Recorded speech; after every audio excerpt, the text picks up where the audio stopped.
주영진의 뉴스 브리핑, 오늘도 정치권 소식으로 시작을 해보도록 하겠습니다. 신재민 전 기획재정부 사무관, 시청자 여러분 기억하고 계시죠? 신재민 전 사무관을 민주당의 손혜원 의원이 자신의 SNS 통해서 상당히 거세게 비판해 오지 않았습니까? 이것 때문에 상당한 논란이 있었는데 민주당의 홍영표 원내대표가 손혜원 의원에 대해서 경고의 뜻을 밝혔다는 소식이 들어왔습니다. 이 소식을 먼저 알아보도록 하겠습니다. 세 분과 함께합니다. SBS의 윤춘호 논설실장, 정태근 전 국회의원, 윤태권 더모아 정치분석실장 나오셨습니다. 어서 오십시오.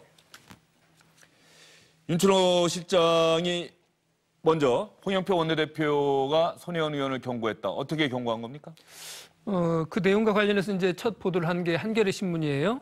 홍영표 원내대표가 손혜원 의원에게 더 이상 그런 발언을 하지 않았으면 좋겠다라고 하는 취지로 이제 경고를 했다라고 하는 말을 했는데, 이 말을 이제 홍영표 원내대표한테 기자들이 이제 물어봤어요. 오늘 아침에. 그랬더니 홍영표 대표가 구체적으로 손혜원 의원에게 대해서 어떻게 경고를 했다란 말은 하지 않고, 다만 불필요하고 소모적인 논쟁을 계속하는 것은 옳지 않다. 그래서 발언을 자제하면 좋겠다고 하는 취지로 그렇게 대답을 했다고 이야기를 했습니다.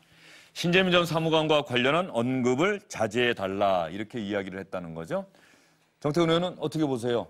홍영표 원내대표도 뭔가 판단을 했으니까 언급을 좀 자제해달라, 사실상 경고의 뜻이다, 이렇게 해석될 수도 있을 것 같은데 말이죠. 더 세게 경고를 해야죠. 저 정도는 제가 보기엔 사실은 당내 윤리위의 회부할감이에요. 그 정도입니까? 그러니까, 예. 제가 짧게 국회의원을 했습니다만, 국회의원을 하면서 발언을 할 때 하나는 내가 사실에 근거해서 정확히 이해하고 발언을 하는 것인가라는 문제가 있고, 그렇게 질의를 하거나 공격을 하더라도 저것이 인격모독이나 또는 인신공격에 해당하지 않는가라는 것을 항상 경계를 해야 되거든요. 그런데 지금은 사실에도 부합되지 않을 뿐만 아니라 사실은 손혜원 의원은 경향적으로 지금 이제 과도한 사람들에 대한 과도한 인격 모독들을 하고 있는 것이거든요. 그래서 이 문제에 대해서는 당에서 경고를 해야 되는데 경고 수준을 지금 넘어갔어요. 그러니까 저는 그래서 민주당에 지금 이런 문제가 있는 거 아닌가 싶어요. 예를 들면 홍익표 의원이 이 문제가 나왔을 때, 신재민 전 사무관 문제가 나왔을 때 뭐라고 공식적으로 얘기를 했냐면 꼴뚜기가 뛰니 망둥이를 뛴다라는 식의 얘기를 했거든요. 뭔가 지금 이것을, 그러니까 정부의 여러 가지 문제들을 제기하고 있는 시민들의 발언들을 건강하게 보지 않고 있는 거예요. 그래서 뭔가 공격하고 싶은 마음이 있는 거예요. 그런 마음들이 깔려 있는 것이 아닌가 좀 걱정스럽고, 이참에 저는 사실은 그 손혜원 의원 문제는 당내에서 한번 공식적으로 저는 다룰 필요가 있다고 보여집니다. 홍영표 원내대표가 기자들에게 오늘 한 이야기 정확하게 말씀드리면, 결과적으로 기획재정부에서 결정을 내려서 그대로 했고 그게 전부 아닙니까? 왜 문제가 되는지 저는 이해되지 않습니다. 이 문제 너무나 명백하게 우리가 판단할 수 있기 때문에 이거 갖고 당 차원 논쟁으로 만드는 것은 바람직하지 않다고 해서 저는 아시다시피 이 부분을 언급하지 않고 있습니다.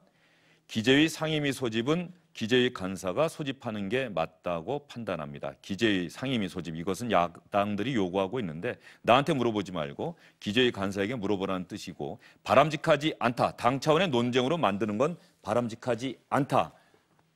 기자들한테는 이렇게 좀 간접적으로 애둘러 얘기를 한 것 같습니다. 한 세 가지를 짚어볼 수 있을 것 같아요. 이제 홍영표 원내대표 이야기는 이게 옳고 그르고를 떠나가지고 자꾸 일을 키우고 있다. 뭐 예컨대 김태우 수사관 이야기가 나왔을 때도 뭐 6급에게 다 휘둘린다. 대통령 비서실장, 수석, 대변인 층층이 다 나와가지고 이제 대거리를 했다. 이런 식에 대해 가지고 좀 그 비판의 목소리가 높았지 않습니까? 이것도 이제 마찬가지라는 거죠. 그렇게 해서 키워줄 일인가라는 게 첫 번째일 거고, 그다음에 양날의 칼인 면이 있어요. 지금 손혜원 의원도 자기 페이스북 페이지를 통해 가지고 이런 글을 쓴 거지 않습니까? 네.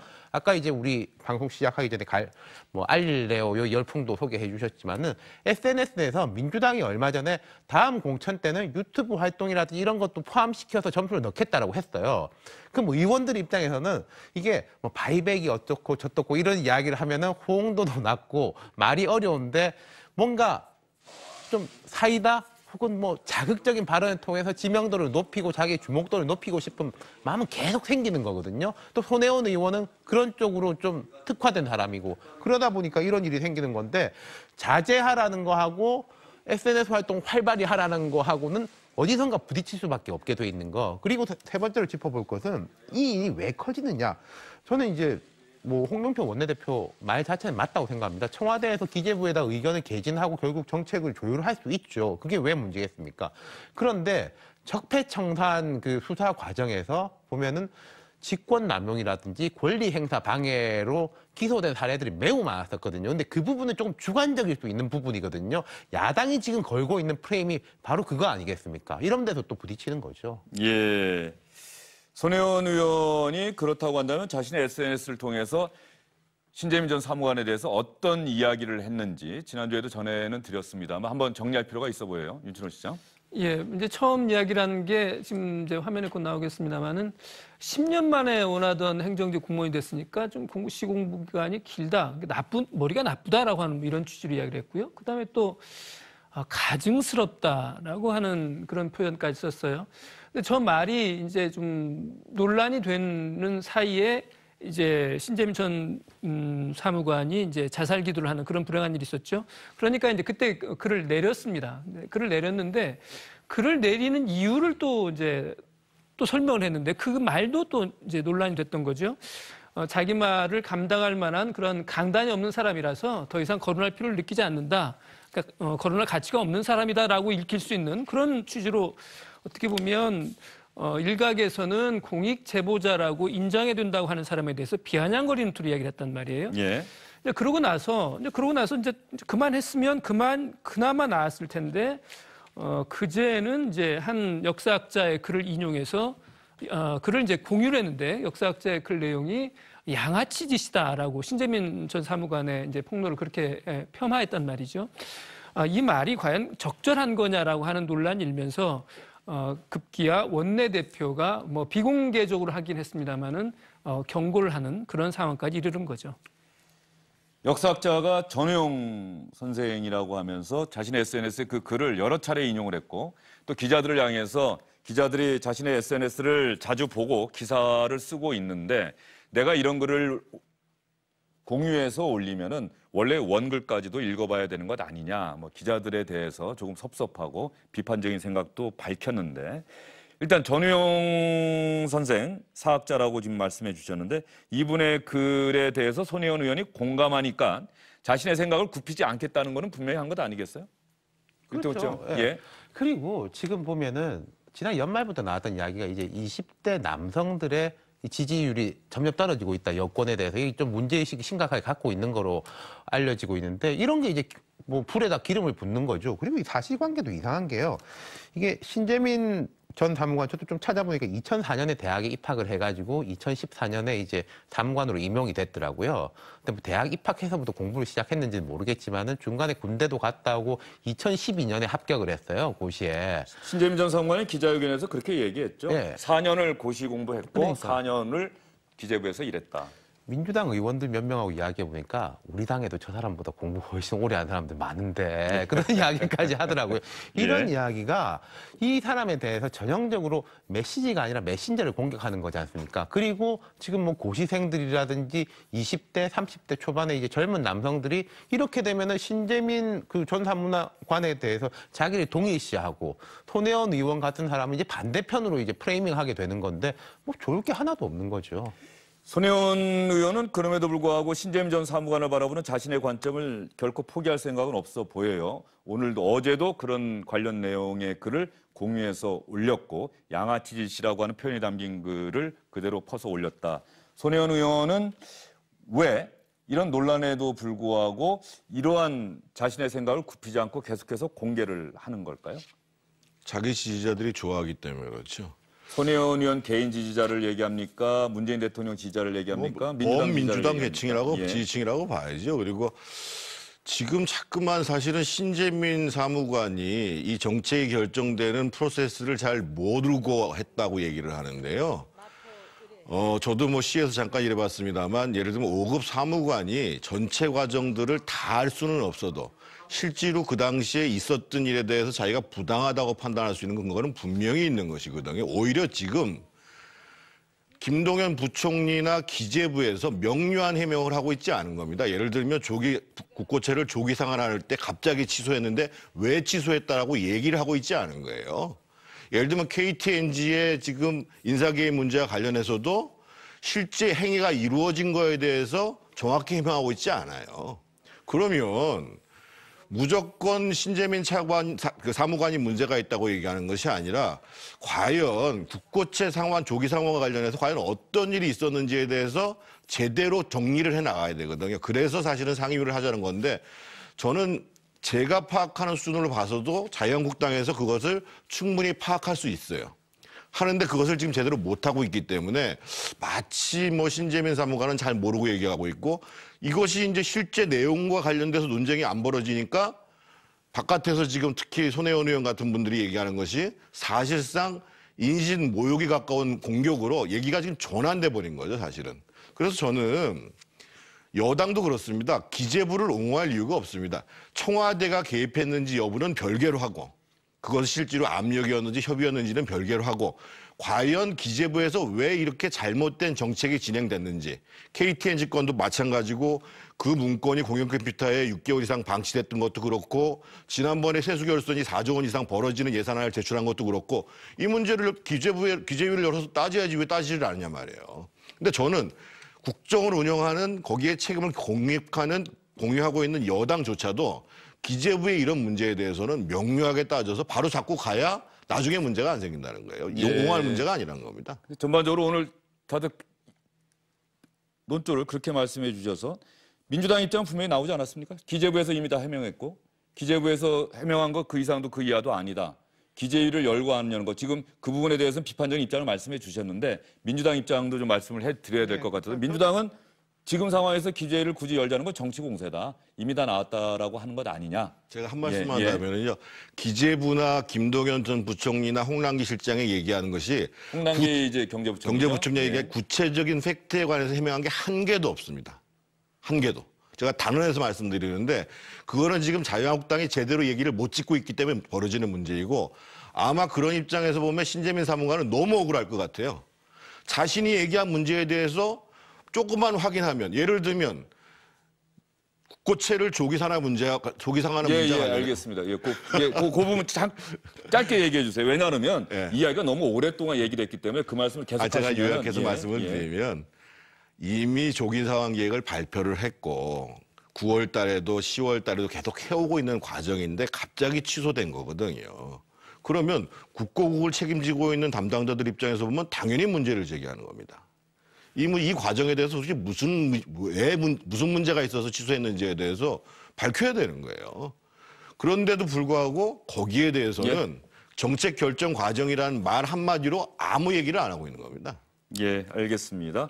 뭐 민주당 입장이나 지금 정태원 의원의 이야기에 대해서 정태원 의원님 그렇게 생각하실 수 있다고 보는데 저는 그래도 내용적으로야 뭐 부족함이 있을 수 있겠지만 지금 김동연 전 부총리나 홍남기 부총리가 지금 대응하는 이런 위기 관리 차원에서 보면은 뭐 손혜원 의원하고 상당히 비교된다고 생각해요. 그리고 아까 홍영표 원내대표도 그렇게 가는 게 저는 이제 적절할 거고 또 내용에 대한 논쟁은 논쟁대로 이루어져야 되겠지만 이 젊은이를 대하는 태도라든지 이거가 또 사실 사람들 마음에 불을 지르지 않습니까? 이 부분에 대해서는 적절한 것 같고 그리고 앞으로 여권은 이렇게 봐야 될 게 야당하고 싸움이 아니라요.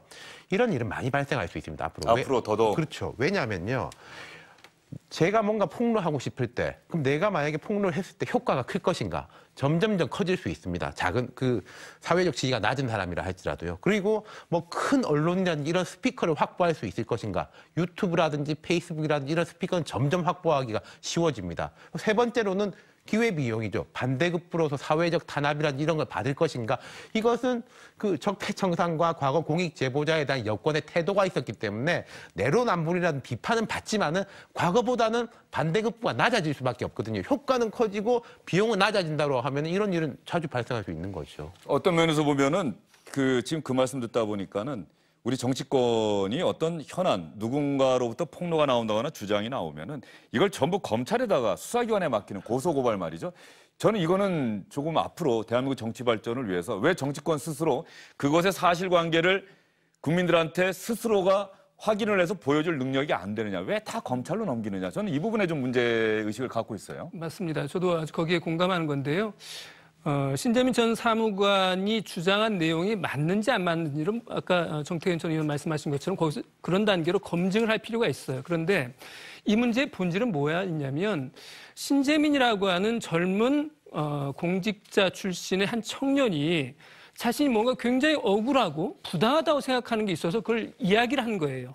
근데 그렇게 이야기를 했을 때 신재민 이 청년의 마음은 야, 이제 정권이 바뀌어서 현 대통령이 문재인이니까 그다음에 현 정부가 민주당 정부니까 자신의 이야기를 들어주겠지. 기꺼이 말을 하면 들어줄 것이다라고 생각을 했는데 그것을 들어주는 대신에 그걸 바로 검찰에 가서 고발을 하고요. 그다음에 그 당의 주요 소속원이라고 할 수 있는 의원이 비아냥거리고 인신공격을 한단 말이에요. 저는 그런 점에서 보면 현 정부와 여당의 어떤 이런 것을 대하는 태도가 아주 기본적으로 문제가 있지 않나 하는 생각을 가지고 있습니다. 손혜원 의원에게 지금 후원금이 많이 들어오고 있는데 손혜원 의원을 비판하는 분들의 후원금, 이른바 18원이라고 하나요? 네. 예, 18원 후원금이 많이 들어온다고 하는데 어느 정도나 많이 들어왔습니까? 윤준호 실장? 지금까지 얼마 들어왔는지는 아직 제가 거기까지 확인을 못했는데요. 어쨌든 저런 18원 기부를 통한 어떤 야유죠. 정치인에 대한 야유. 그다음에 또 이제 청와대 청원 게시판에 손혜원 의원을 규탄하는 그런 내용들의 글들이 많이 올라가고 있어요. 그런 걸 보면 저는 국민들의 여론이 이 부분과 관련해서 어디에 있는가는 좀 분명하다고 봅니다. 예, 물론 이제 손혜원 의원이나 민주당 쪽에서 보면은 손혜원 의원을 반대하는 분들이 조직적으로 저런 일을 하는 것 아니냐, 또 청와대 청원까지도 지금 올라와 있어서 저희가 과연 몇 명이나 서명할지는 앞으로 두고 봐야 되겠습니다만 손혜원 의원이 사실은 이런 논란에 휩싸인 게 처음이 아니죠. 예전에 지난해 국정감사 때 선동열 감독에 대해서 좀 비판적인 얘기했다가 야구를 잘 알지도 못하는 분이 야알못이라는 또 젊은 층으로부터 강력한 비판도 받았었고, 얼마 전에는 손혜원 의원이 나전칠기 박물관 관장이다 자신의 SNS에 그렇게 소개를 하고 있는데, 이 자개장을 중간에서 이렇게 중간에서 중개해주는 판매를 그런 문자를 주고받다가 그 본회의장에서 찍힌 사진이 한번 나와서 손혜원 의원이 그 부분에 대해서는 본회의 시간에 해서는 안 될 행동을 했던 것 같다고 사과를 하기도 했었고, 이런 숱한 논란을 손혜원 의원이 계속해서 그 중심에 있다. 민주당도 잘 알고 있다. 이거 어떻게 봐야 될까요? 윤태원 시장? 제가 아까 이제 유튜브라든지 페이스북의 이제 양면성에 대해서 말씀드렸던 것처럼 손혜원 의원도 이런 양면성인 거예요. 손혜원 의원뿐만 아니라 손혜원 의원이라는 분이 자기 그 영역에서 많은 성취를 거둬가지고 거기 이제 전문가로 들어왔고, 또 이분이 보면은 제가 뭐 속속들이는 잘 모르겠습니다만 여기서 막 3선, 4선을 하고 누구한테 잘 보여가지고 뭘 하고 이런 것보다는 좀 시원하게 내가 하고 싶은 내 소신을 피력하러 국회에 오신 것 같거든요. 그러니까 좋을 때는 남 눈치 안 보고 이렇게 옳은 말 할 수 있는 조음이 있는 건데, 또 이렇게 발현될 때는 이게 좀 당이라든지 이런 데 신경 안 쓰고 자기 속에 있는 말을 이렇게 해버리니까 이건 자기 생각이겠죠. 그 생각을 누가 뭐라고 하겠습니까마는 그 손혜원 개인의 생각이 아니라 민주당 의원, 그중에서도 또 주류로 꼽히는 의원의 생각이 돼버리는 거지 않습니까? 이런 양면성이 있는 거죠. 예. 제가 한 가지 더 말씀드리고 싶은 거는 국회의원 스스로들이 헌법기관이라고 얘기를 하잖아요. 헌법기관이 부여한 권력을 행사하고 있는 거거든요. 그래서, 헌법에 그렇게 돼 있으니까. 그렇죠. 그래서 제가 아까 처음 말씀드리는 게 뭐냐면 뭐 시원하게 잘한다는 게 중요한 것이 아니라 적어도 그것이 사실에 근거하고 있는 건지, 자기가 정확히 이해하고 상대방을 공격하거나 질의를 하는 건지, 이 기준은 대단히 중요하다는 거예요. 그래서 이 기준을 벗어나게 되면 그것은 국회의원으로서 부여된 권력을 오용하게 되는 겁니다, 기본적으로. 그런 심각성을 갖고 생각을 해야 돼요, 스스로가. 예. 그 부분 관련해서 앞으로 민주당에서 홍영표 원내대표가 저렇게 이야기를 했으니까 손혜원 의원을 비롯해서 다른 의원들은 이제 앞으로 신재민 전 사무관에 대해서는 자신의 생각을 밝히지 않을까요? 어떻게 보세요? 더군다나 뭐 이 주영진 앵커 브리핑에서 이렇게까지 호되게 민주당에 대해서 이야기를 했으니 당분간은 좀 자중하지 않을까 싶네요. 예. 참여연대가 지난주 방송에서 저희가 참여연대가 신재민 전 사무관을 바라보는 시각에 대해서 아직까지는 유보적이다라고 했는데, 그날 방송이 끝나고 나서 기재부에 대해서는 고발을 취하해달라 이런 입장을 내서 참여연대가 신재민 전 사무관을 일종의 공익제보자로 보는 게 아니냐는 분석이 나왔었는데 참여연대 입장이 정해졌습니까? 네, 그 뒤에 이제 또 어제죠. 참여연대에서 자기들이 기재부에 대해서 고발을 취하라고 요청했지만 그렇다고 해서 신재민 전 사무관을 공익제보자라고 인정하는 것은 아니다라는 입장을 밝혔습니다. 그러니까 참여연대 입장은 아직 그 신재민 사무관의 주장에 대해서 판단할 수 있는 근거나 이런 것들이 충분치 않기 때문에 그래서 공익제보자 여부에 대해서는 판단하기 이르다라고 하는 입장인데요. 이거에 대해서는 좀 참여연대 입장이 좀 오락가락하는 게 아닌가 하는 생각이 좀 들기도 해요. 고발을 취하라고 하는 것과 공익제보자라고 보기 어렵다라고 하는 입장이 그렇게 일맥상통하지는 않는다는 보는 거죠. 특히 참여연대라고 하는 그 시민단체가 지금까지 이런 공익을 위해서 자신의 어떤 손해를 감수하면서 여러 가지를 폭로하는 사람들에서 굉장히 보호하는 입장이었고 이를 옹호하는 입장이었는데 신재민 전 사무관에 대해서는 아무래도 지금 당장 공익제보자라고 말하기가 좀 부담스러운 같은 그런 느낌을 좀 줍니다. 예, 참여연대의 이런 입장, 참여연대 나름대로 뭐 고충이 있는 걸까요? 저도 뭐 저가 가까운 사람이 많이 있겠습니다만 정말 좀 따끔한 말씀을 제가 참여연대에 드려야 될 것 같은데요. 신재민 전 사무관에 대한 고발 취소를 기재부에 요청한 걸 넘어서서 사실은 참여연대가 나서서 기재부를 고발을 해야 됩니다. 왜 그러냐면요. 지금 신재민 전 사무관이 얘기한 내용 중에 보면 KTNG에 대한 인사 개입건이 있거든요. 기재부에요. 그 사장을 교체를 하려는 것 자체는 미수에 그쳤지만 기재부가 기업운영을 통해 가지고 문건을 작성을 해서 실제로 교체하려고 했던 시도를 했어요. 이미. 이것은 법률적으로 결과 자체는 미수이지만 이미 행위가 벌어진 사실입니다. 그래서 직권 남용에 해당돼요. 만약에 저런 식으로 한다고 그러면 대한민국 정부가 예를 들면 국민연금이 투자한 모든 기업에 대해서 주주권을 행사한다고 해서 사장 교체를 나서야 되냔 말이에요. 그래서 저는 참여연대가 이 문제와 관련해서 신재민 사무관이 얘기한 것을 하나하나 확인을 하면 되거든요. 거기서 공익적 가치가 충분히 있다. 근데 참여연대도 그걸 확인하지 않는데 이미 확인된 내용 중에 하나는 KTNG 건에 대한 문건은 분명하다는 거예요. 거기에 행위가 벌어졌다는 것도 분명하다는 거예요. 그런 문제에 대해서는 참여연대가 얘기를 안 하고 있거든요. 그런 면에서 참 안타깝다고 느끼는 거예요. 예, 알겠습니다. 제가 손혜원 의원 관련 이야기하다가 얼마 전에 자개장을 뭐 중개하는 문자를 주고받는 걸 봤다 이렇게 말씀을 드렸는데 정확하게는 제가 기사를 확인해 봤더니 2016년 7월에 있었던 일이고 국회 본회의장이 아니라 교문위 상임위 회의장에서 이런 일이 있었다. 과거에 이런 일이 있었다. 여러분께 말씀을 드리도록 하겠습니다. 손혜원 의원 이야기, 신재민 전 사무관 이야기 지금까지 해드렸고요.